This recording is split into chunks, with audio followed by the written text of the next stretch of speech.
I used to tell myself that I didn't care what they thought of me, that their words didn't sting, that their laughter behind closed doors didn't echo in my chest like a gunshot ricocheting inside a hollow room. But lies have a way of rotting in your gut. My name is Marcus Blake. I'm 34 years old, and I've been called a lot of things in my life. Dreamer, dropout, deadweight. But failure? That one clung to me like a shadow. It wasn't just a word. It was a verdict. I live in Los Angeles now, a city where reinvention is currency. But the story really begins 2 years ago, at my parents' house in Charleston, South Carolina. The Blake family home. A 2-story white colonial with green shutters and a porch swing that used to creak like an old man's back every time the wind kicked up. I hadn't set foot there in over 5 years. Until I was forced to. Mom had called me that week, her voice brittle, laced with something between guilt and command.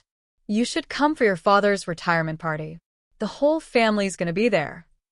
I didn't want to go, but I went, because I still hadn't completely broken free.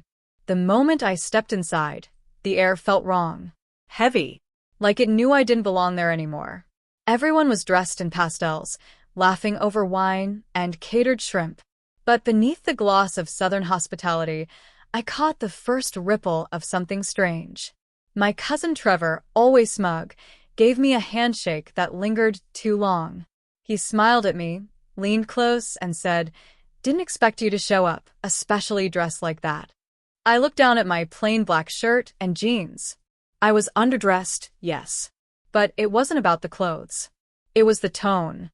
My sister Jasmine gave me that look, the kind that tightens the corners of her mouth without actually forming a smile. "Hey, Marcus," she said.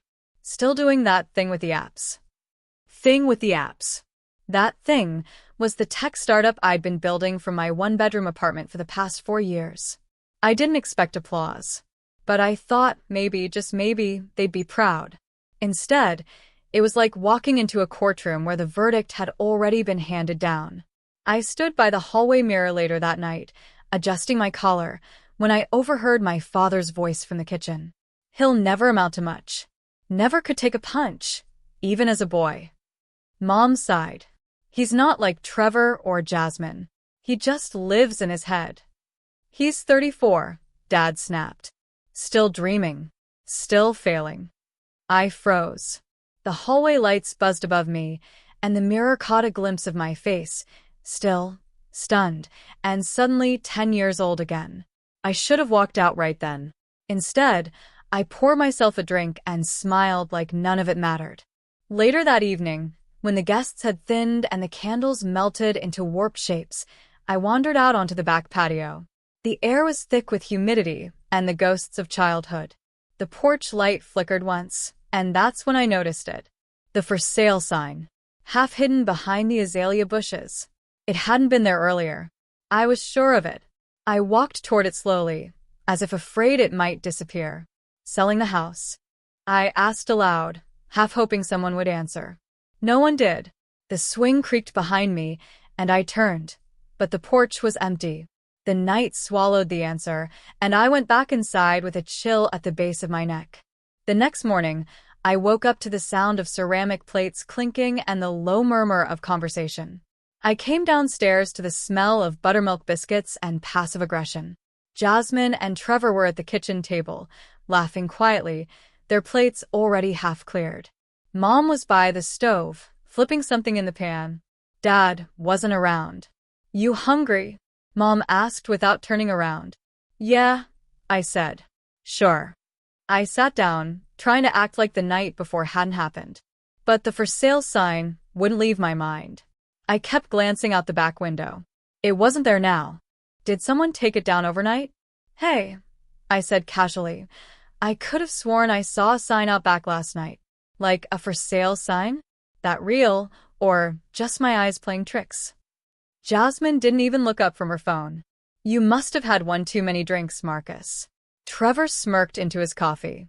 "Yeah, this place ain't going anywhere. Not unless Mom and Dad suddenly got a death wish." Mom finally turned. "No sign. You probably saw the neighbors. They've been trying to sell for months." I nodded, slowly, but something felt off. The way she said it, rehearsed, maybe. Like, she'd expected the question. Later, I helped Dad in the garage. Or rather, I stood around while he reorganized shelves he'd already organized 10 times.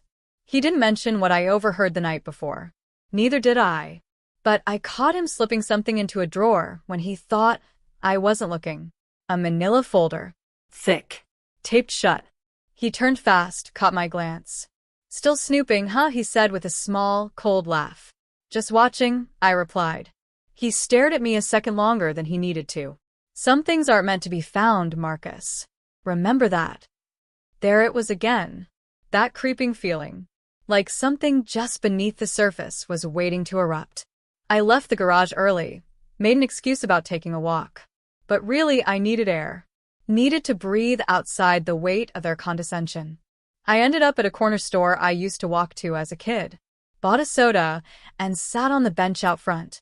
That's when I saw him, Mr. Carlson, our old neighbor from across the street. He looked thinner than I remembered, slower in his walk, but sharp in the eyes. Marcus Blake, he said, grinning. You're back in town? Yeah, I said. Just visiting. Dad's retirement. He chuckled. About time he gave it up. Didn't think he'd ever stop barking orders. I laughed politely. Then I asked, Hey, you wouldn't happen to know if they're selling the house, would you? Mr. Carlson tilted his head. Didn't they already? I blinked. What? They put it up last month. Had a few people come by. I figured it was a done deal.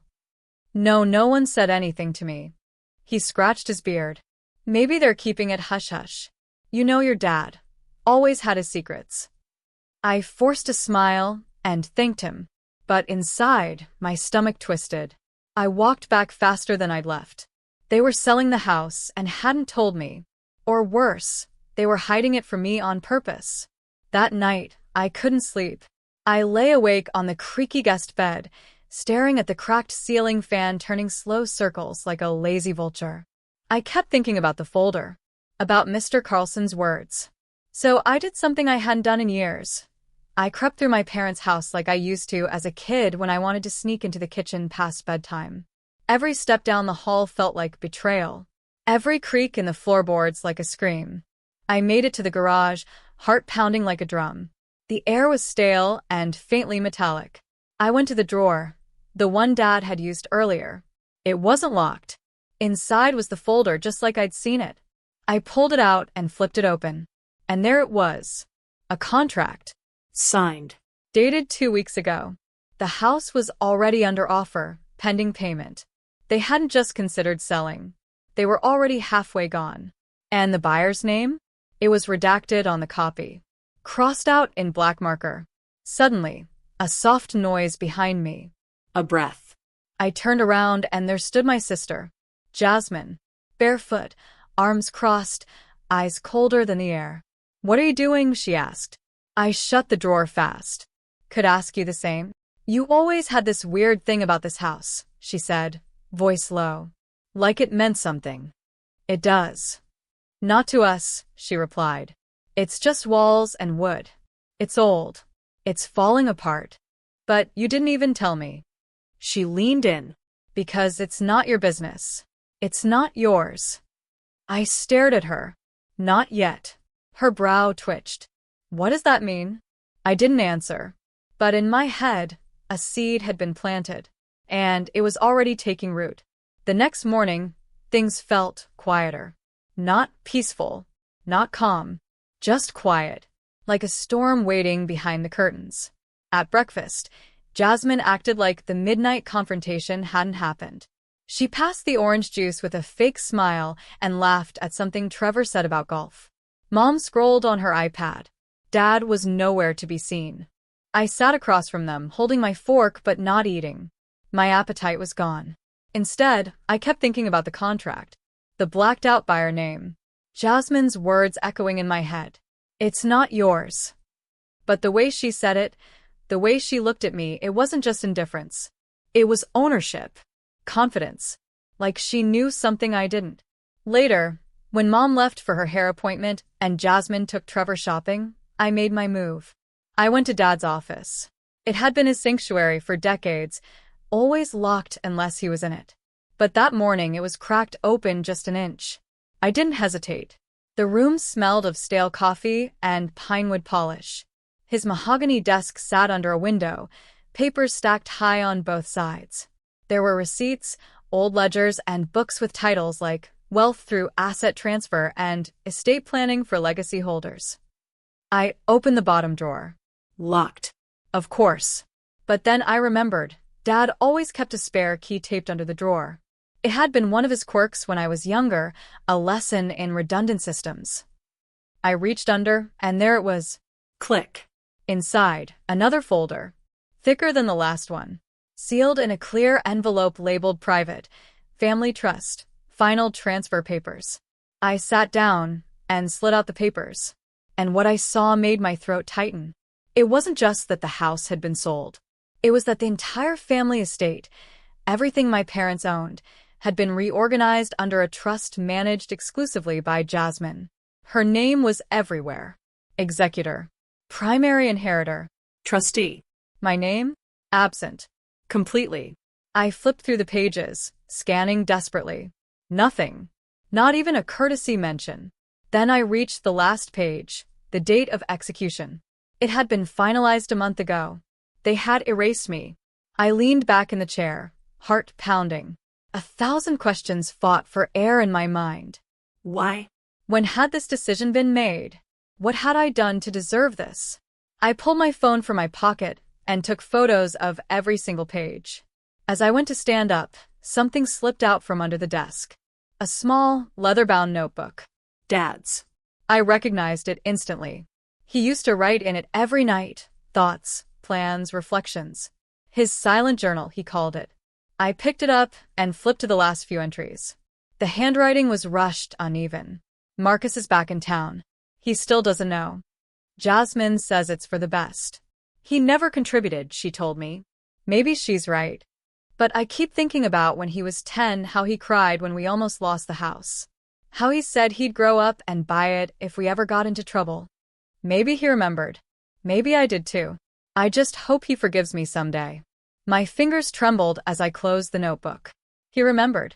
Even when they erased me from the documents, he remembered what I said as a child. That I'd buy the house one day to keep us safe. He remembered, and yet he still let it happen. I stood up and turned toward the door, and froze. Dad was standing in the hallway, watching me. Not angry, not yelling, just watching. I figured you'd find it, he said softly. How long have you known I wasn't in the will? I asked, my voice colder than I intended. He sighed, stepping into the room. It wasn't easy. It wasn't simple. But you did it. He nodded. Why? I asked. Why did you cut me out? Because Jasmine asked us to, he said. Because you left Marcus. You left and you never looked back. I had to, I snapped. You never listened. You never saw me. You wanted me to become you. And you didn't, he replied. You became something else. Someone we didn't understand anymore. I stared at him. So instead of asking me why you cut me out, you gave everything to her. He looked away. I thought maybe you wouldn't care. That you were past this place. Past us. I stepped closer. You never asked. Silence. I handed him the journal. Maybe you should reread what you wrote. Then I walked out. I didn't slam the door. I didn't yell. But inside me, something snapped into place. I saw everything clearly for the first time. This wasn't just about the house or the trust. This was about who they believed mattered. And they had decided that I didn't. That evening, the house felt like a bomb waiting to go off. Dinner was set on the table. Roast chicken, mashed potatoes, the usual comfort meal. Jasmine was already seated with a glass of wine in her hand, swirling it like she owned the place. Trevor sat beside her, distracted by a game on his phone. Mom brought in the final dish and sat across from me. Dad hadn't come down. I looked around the table at the family who had decided I didn't belong anymore, who had smiled through the erasure of my name. I waited. 5 minutes passed. 10. Then I stood. I'm buying the house, I said flatly. All heads turned. Jasmine laughed first. Excuse me? You heard me, I said, pulling the file from my jacket, a folder with my own purchase agreement, freshly printed. Mom frowned. Marcus, what are you talking about? I made an offer this morning. To the trust, I said, locking eyes with Jasmine. A private one. Cash. I got confirmation an hour ago. That's impossible, Jasmine said, her voice sharpening. You can't just… I can, I interrupted. Because you never filed the title transfer with the county. Which means legally, the house is still in the trust's name, and since the trust allows external buy-ins if all parties agree. I looked at Mom. You signed the original trust, didn't you? She looked panicked. I thought I was just following Jasmine's lead. Well, I said calmly, you still have veto power, and you're going to use it. Mom stared at me like she didn't recognize me anymore. I'm not letting you do this, Jasmine hissed, standing. You don't get a say, I shot back. You manipulated them. You convinced them I didn't deserve anything, and now you're mad the plan didn't go your way? You left, she snapped. You were gone for years, Marcus. You didn't care about this family. I cared enough to come back. I cared enough to help when Dad got sick. I cared enough to forgive all the silence you sent me. You think buying the house makes you right? She said, stepping closer. You think this proves something? Yes, I said. It proves that I can do what you can't. Protect what actually matters. Trevor finally looked up from his phone. Wait, you're buying the house? Like, to live in it? No, I said. To save it. From you. Jasmine's face turned red, her wine glass trembling in her hand. This house isn't just wood and stone, Marcus. It's legacy. And you don't get to rewrite history because you showed up with money. I'm not rewriting anything, I said, my voice calm but cutting. I'm correcting it. At that moment, Dad walked in. He looked like he hadn't slept. Like he'd aged 10 years since the morning. Is it true? He asked. You bought the house? Yes, I said, meeting his eyes. You left me no choice. He exhaled slowly. And now what? Now, I said, I give you one last chance to do the right thing. Jasmine laughed bitterly. You still think there's a right thing here? There's nothing left to fix. The damage is done. I turned to her. You're right, but I'm not fixing it for you. I'm doing it for the 10-year-old boy who promised he'd never let this house fall.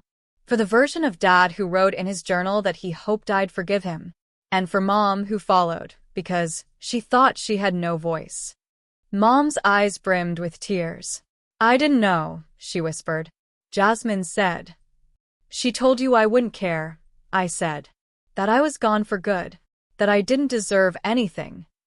I looked at Dad. She made you choose. She didn't make me, he said. I let her. I thought I was doing the right thing by backing the child who stayed. Then maybe, I said, you never really knew who I was. Silence hung thick in the air. Then Jasmine stepped back.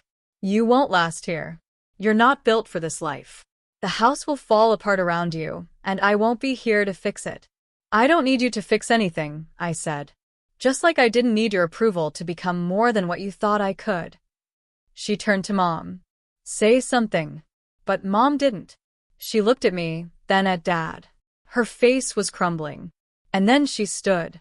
I think we made a mistake, she whispered. I think we let Jasmine steer this family into something cold. Jasmine's jaw dropped. Dad said nothing. I walked to the side table, opened the folder, and laid out the purchase agreement. I'll give you till tomorrow to co-sign. After that, I escalate it through probate, and I'll fight it all the way. I have the money. I have the evidence. And for once in my life, I have nothing to lose. Jasmine didn't say another word. She simply stormed out of the room, Trevor trailing after her with his phone in his hand, stunned and silent. Dad sat down heavily in a chair. You really did all this? I had to, I said quietly, because no one else would. He looked at the documents, then at me, then down at his hands, shaking now. I always thought I'd be the one to pass it down on my terms, he said. You still can, I told him. But this time you'll do it knowing the truth. The room fell still. Then he nodded. I'll sign. The next morning, sunlight spilled through the living room windows as I sat waiting at the dining table. My hands rested on the manila envelope that contained the newly signed deed. Mom sat beside me in silence, eyes tired but peaceful, like a weight had finally lifted. Dad was upstairs resting. He'd barely spoken since signing the papers. The house was mine now. Legally, spiritually, emotionally. But there was still one part of the storm that hadn't passed. Jasmine. She hadn't come home last night. Not a word, not a message. I figured she was reeling, processing the collapse of the empire she thought she built. But around noon, her black Lexus pulled into the driveway. She walked in wearing sunglasses, her posture sharp, her energy cold. "I'm not here to argue," she said before I could speak. "I came to give you this." She slid a slim envelope across the table. I opened it carefully. Inside was a typed letter. A confession. A full admission that she had manipulated Dad into changing the trust, withheld documents from me, and forged Mom's digital signature on one of the amendment drafts. She watched my expression shift from surprise to disbelief. "Why?" I asked. "Why hand me this now?" "Because I spoke to an attorney last night," she said, her tone clipped. "And he told me if this went to court, I could be charged with fraud. And possibly lose my medical license if this made it to the board. So this is damage control," I said flatly. She didn't deny it. "I don't care about the house anymore. I just want to walk away clean." I folded the letter slowly, placed it back in the envelope. "Then walk," I said. "But know this, what you did. You didn't just try to take a house. You tried to erase me from my own bloodline." Her lips twitched like she wanted to say something back, defend herself, minimize it, twist it around. But she didn't. Instead, she gave a cold nod and turned to leave. "Wait," I called out. "One last thing." She paused in the doorway. "You always said I was the one who left, that I abandoned this family. But the truth is, you were the one who broke it. Piece by piece. Lie by lie." She didn't respond. And then she was gone. Gone for good. Weeks passed. Life moved slowly, like the house itself was learning to breathe again. Mom visited more often. Dad stayed mostly upstairs, but sometimes we'd talk on the porch, cautiously, quietly, like men rebuilding a bridge no one thought could hold weight again. One day, I walked into the attic, the old place Dad used to store his journals and memories. Dust rose in golden beams as I cracked open a trunk labeled Marcus, age 10. Inside, I found drawings, science fair ribbons, a photo of me holding a model of the solar system, and at the very bottom, a sealed envelope, yellowed and fragile. My name was written in Dad's handwriting. I opened it. Inside was a letter.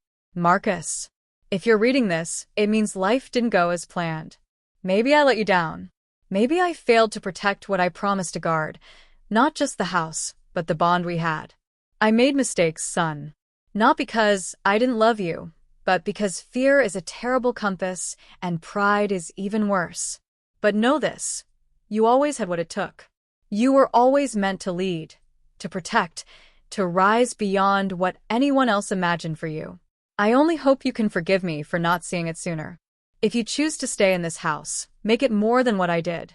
Fill it with the love I forgot to show, the honor I forgot to pass down, with all my regrets and all my love, Dad." I sat there for a long time, not crying, not angry, just present. The kind of presence that comes when the storm finally ends. Today, I still live in the house, but it's no longer haunted by silence. We're restored the garden out back. Mom tends to it. Trevor occasionally visits and helps. Something shifted in him after watching Jasmine fall. He started asking about internships, mentoring, building something for himself. Dad passed 6 months later. Peacefully. Quietly. He left me the original deed to the home in a cedar box with one line etched on the lid. "Blood doesn't make a man, family. Honor does." I framed that lid and hung it in the hallway. Jasmine sent a single letter after the funeral. No apology. Just a check, $5,000 and the words, "Consider it closure." I never cashed it. Some wounds don't need repayment, just distance. The house is mine, not because of revenge, but because I remembered who I was. And, in the end, that was something they could never take from me. I used to think success was something loud. A flashy job. A big check. A standing ovation from the people who once doubted you. But sitting alone on the porch one autumn evening, listening to the wind move through the trees my grandfather planted, I realized success is quiet. It's coming back home, not just physically, but emotionally, and choosing not to let pain write your future. It's seeing your mother smile again, because she knows she's safe. It's watching your little cousin find himself because someone believed in him when no one else did. It's letting go of bitterness, not because they deserve forgiveness, but because you deserve peace. This house? It's not a trophy. It's a legacy, one that was almost stolen, buried under lies and legal paperwork. But in the end, the truth rose. Because I rose. And maybe that's the lesson I needed all along. You don't have to scream to prove you're worthy. You don't need to get revenge to reclaim your power. Sometimes, your quiet comeback is louder than any victory parade. To anyone out there who's been called a failure, who's been discarded, underestimated, replaced, let them laugh. Let them talk. Let them think you're gone for good. Then come back stronger, wiser, kinder, and unshakable. Because when you stop trying to prove yourself to the world, you finally start building a world that proves itself to you. And one day, without warning, you'll look around at the life you've created and realize you've become the very thing they told you you'd never be. Whole.